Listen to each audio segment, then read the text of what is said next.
engaging the community since 1970. This is WIS Awareness. Good morning and thank you for joining us for Awareness. I'm your host, Megan Norman. Did you know you have the power to save a life? Several lives, in fact. Donating your organs is probably something you don't think about. But in an instant, life can change. In a flash, we can go from being healthy and fine to dancing on the line between life and death. Sometimes a selfless person or family can make the difference for your life. It may be an uncomfortable topic, and I'm sure you have questions. For the next half hour, listen to the stories of these families and watch how your life could be saved or how you can save someone else. 2.5 years. All my blood tests are His name was Thad Allen Billings. He was born in June 1974. He was a typical young boy. He loved sports, particularly soccer and swimming. Just a joy to be around. He was always fun to be around. You hardly ever saw him sad about anything. When you think about just somebody who was so vivacious and full of life, all of a sudden, you know, they're gone and they're taken from you. It's virtually heartbreaking. It's a very hard decision, and we do have to ask families, if you were on the other end and your loved one could live if they were given a heart, if they were given a liver, or you could, would you want that? Would you want someone to give it to you? They could use all of them that were viable. Both his kidneys, his heart, his liver, his pancreas, and his corneas. What good are they going to be in the ground when they bury you?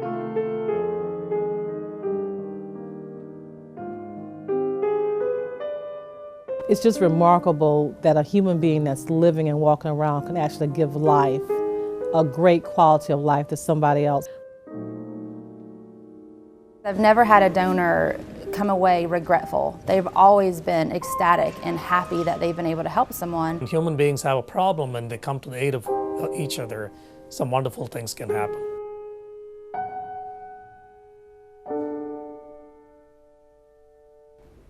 There is a public health crisis, particularly in the African American community. That's because many of the conditions leading to the need of a transplant, like diabetes and high blood pressure, are more prevalent in this group.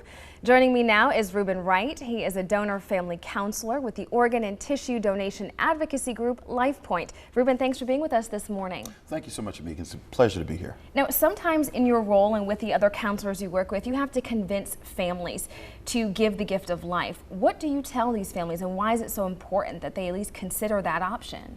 Well, one of the things that we actually really focus on, right here in South Carolina, there are 1,000 people that are waiting for transplantable organs. 90% of the people that are waiting for kidneys are African Americans, and over half of the other patients that are waiting for kidneys and hearts and for livers are African American people. And so that is a huge need. Now, one of the things that's also significant, even though that organs are transplanted across racial lines all the time, there's about 25% of those patients that are only going to have a successful transplant if the transplant comes from somebody of their own race or own ethnicity. So this is why this is so vital. And you talked about there's a large percentage of African Americans who are in need of organs, but what does the percentage look like for those who are on the donor registry? Yeah, right now there's 1.6 million people that have been registered in South Carolina to be donors. It's only 18% of that 1.6 million are African Americans. That is significantly, and it's way too low. And why is that? I know there are a lot of myths and misconceptions, particularly in the African American community, about donating, whether it's organs or tissue or blood. What are some of those myths that sometimes you have to debunk?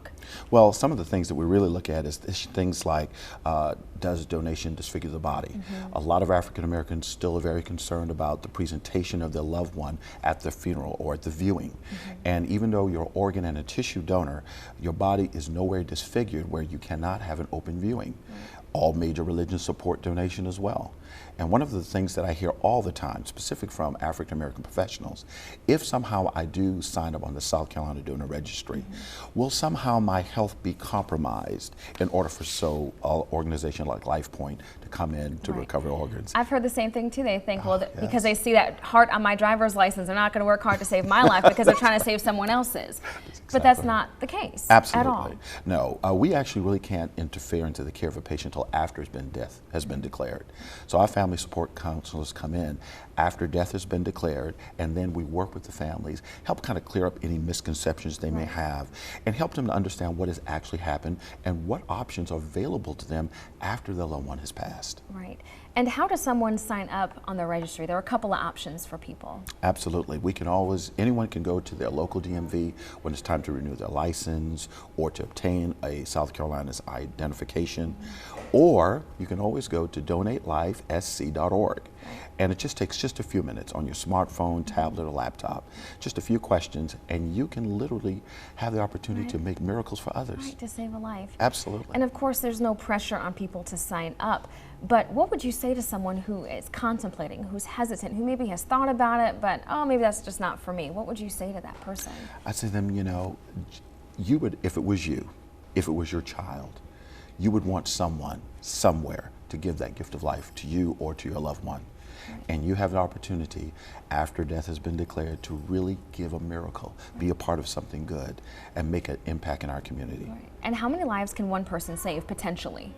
An organ donor can save anywhere between 8 to 9 people, and if they join with tissue, like ligaments and tendons and bone and skin, you can help up to 50 people.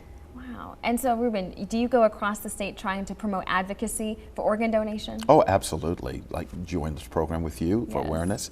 With radio stations, we try to work with churches. We've been working with Links down in Charleston, which is a professional African American women's group. It's done some tremendous things with churches in that area because we want to really get the rate up. We want to make the difference. Right, and raise the awareness. Absolutely. Sure. If people want more information, they have some more questions after the show, where can they go? They can go to donatelifesc.org, and they can find out the information. It'll also address some of these same myths and misconceptions, and then they can also sign up on the South Carolina Donor Registry. All right, wonderful. Ruben, great information. Thanks for being with us. Thank you so much. It's been a pleasure. Still to come on Awareness, a mother loses her only son, only to find life in 4 other people. How his memory lives on and how she made that difficult decision.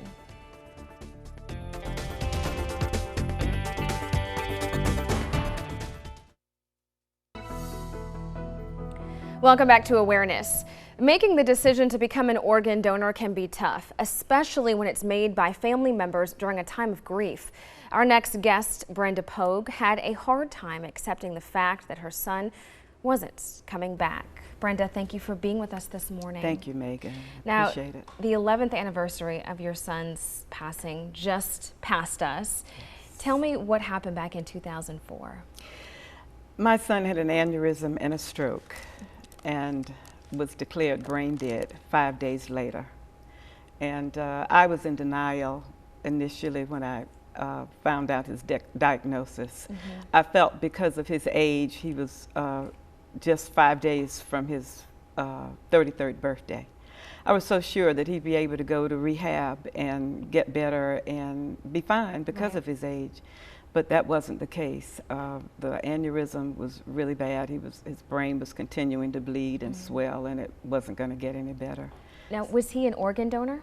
Yes, he was. Okay. I didn't realize that until the LifePoint counselors approached us, but he and his wife both were organ donors. Now, when you were approached by a LifePoint counselor, what was your first reaction? Were you, telling them to get away from you? Were you, apprehensive about it? Even though I had signed up several years ago to be a donor myself, as I said, I was in denial. Right. And I just felt like it was too soon to talk to them. But then later on, several hours later, that same day, I realized from the medical staff that he was not going to get better. And he was such a loving and giving person. I knew that he would not want to be kept alive by artificial means. And so my daughter-in-law and I had to accept the fact that he was not going to get better. And I say he was not going to get better on this side. Right. And so it was very important for us to see that he would be an organ donor and help save someone else's lives. And he saved several people's lives, in fact. 4 people. We were able to donate his heart, liver, and both kidneys. Now, 11 years later, knowing that first of all, you lost your only son, but he saved the lives of 4 people. How do you come to terms with that? How are you doing now? Well, you know, my faith and lots of prayers from all over the country really helped me get through that situation. But the same night that we agreed for him to be an organ donor, I received peace from the Holy Spirit that we had done the right thing. And some babies don't make it out of the womb, but I was blessed to have him for 33 years. And I continue to feel blessed. And to know that he is keeping 4 people alive, he is still living on through them. And so it makes me very proud as his mother. It really does. And you keep in touch with some of those recipients. I have met one of the recipients, a very sweet young lady in Gaffney, South Carolina, received his right kidney. And I met her in April 2009. And it was awesome meeting her. All I could do was hold her in my arms and cry, knowing that part of my child and part of me was keeping her alive. And that family has kept in touch with me up to this day, and we have a wonderful relationship. And I'm hoping that one of these days I'll be able to meet the other 3 recipients. And it's important to note that the recipients, they weren't necessarily male, weren't the same age as your son, so your son saved a lot of different types of people. I think, I don't remember the age of the other kidney recipient. I think it was in the 30s, and his liver recipient was 39, and the heart recipient was in his 50s. Wow. Male, and they were all males except this one young lady in Gaffney. That's amazing. So now I have a daughter. Yes, you do. Yeah. And what do you say to other people, because I know you're a big advocate for organ donation. Yes, I am. What do you say to people to convince them, particularly African Americans who may be more apprehensive to becoming organ donors? Well, there's a bumper sticker that I used to have on my car that says, "Don't take those organs back to heaven. Heaven knows we need them here." And I try to tell people that where I'm planning on going, I'm not going to need any of this earthly shell. And if I can save someone else's life, then that's part of me that will continue to live on. And a legacy for those people who receive it. And one of the myths we talked about with Ruben was, you know, people think doctors won't work as hard to save your life. Did you find that to be the case with your son? No, I didn't. No, I didn't, because I really didn't know that he was an organ donor until he was actually ill and we were having to deal with that situation. But the doctors are working feverishly to save your loved one's life. They don't have time to look in your wallet and look at your driver's license. That's the least of their concern. They're frantically trying to save your loved one's life. And it just so happened that the neurologist that was taking care of my son was a neurologist that I've known for over 20 years who has treated me off and on for various things. And I knew that he was in the best hands possible. So I had no qualms about that at all. And how do you continue this advocacy? I know you've been to a couple of states for organ donation and with some games. I talk about organ donation anywhere anybody will listen. I keep pamphlets in the back of my car. I hand them out at the grocery store, at the oil changing stores. But I have been fortunate enough to attend 3 national transplant games where organ recipients are able to participate, who are doing well, are able to participate in Olympic Games. And I attend workshops for donor families to learn more about brain death and various things about grief. Because it's like your mission. It is my mission now. It really, really is. I had another mission in mind after my retirement, but the Lord had something else in mind for me. And so I talk about organ donation every way I can. Well, Brenda, we really appreciate you being here and sharing your mission with us. Well, I thank you for this opportunity. Appreciate it. The gift of life tends to follow a tragedy, and while it's hard on the donor family, many find solace and peace knowing their loved one lives on through other people. After the break, meet a woman whose heart beats with new life.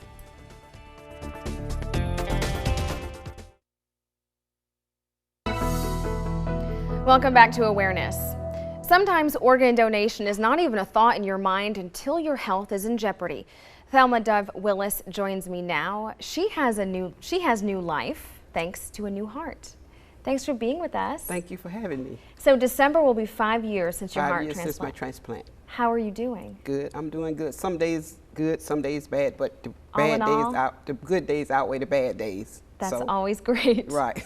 Now, when did you know you needed a transplant? Well, I knew about 15 years ago that I was going to need a heart transplant, and I was diagnosed with cardiomyopathy, and they told me then that I would need a heart transplant, but I wasn't sick enough to be placed on the list as of then. So when you were told, did you have any kind of hesitancy, or were you on board with the idea? I was. I was. I didn't give it a second thought. Yeah, because you knew it would save your life. Yes. Do you know any details of the heart you have, who it came from? It came from a 20-year-old person. I think his mother said that he had a head injury. Okay. But, that's basically all I know. From South Carolina? From South Carolina.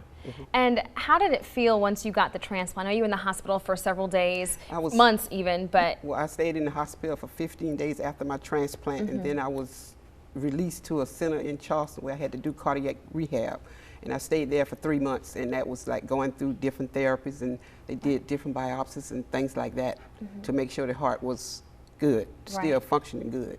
Now, before doctors told you would need a transplant, were you an organ donor? No, I was not. And why weren't you? Did you just not think about it?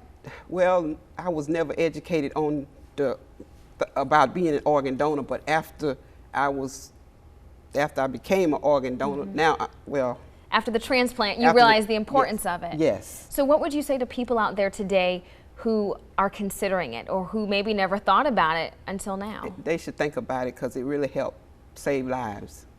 Tell me about your quality of life now. I know you have a middle school age son. No, high school. It's high school now. 12th grade. Okay, wow.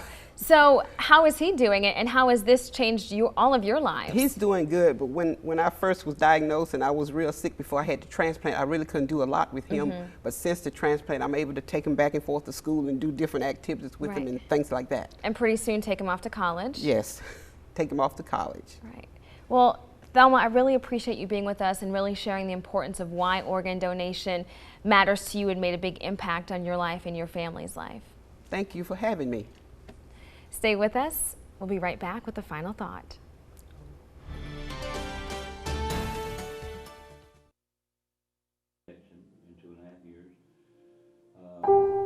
I never could visualize that I could ever feel good again, but the heart just changed everything. You can be a hero. You can change a person's life forever by becoming an organ donor.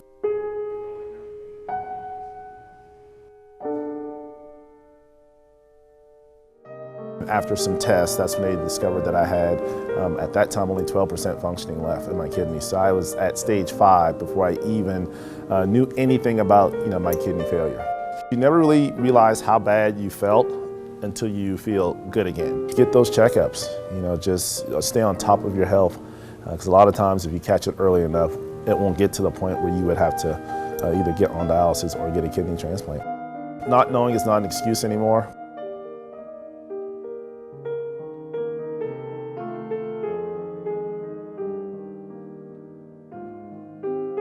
His name was Jesse Miller Gamble. Jesse was a very free spirit.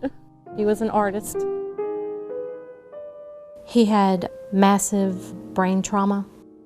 I knew that I was in bad shape because my heart was only functioning 15%.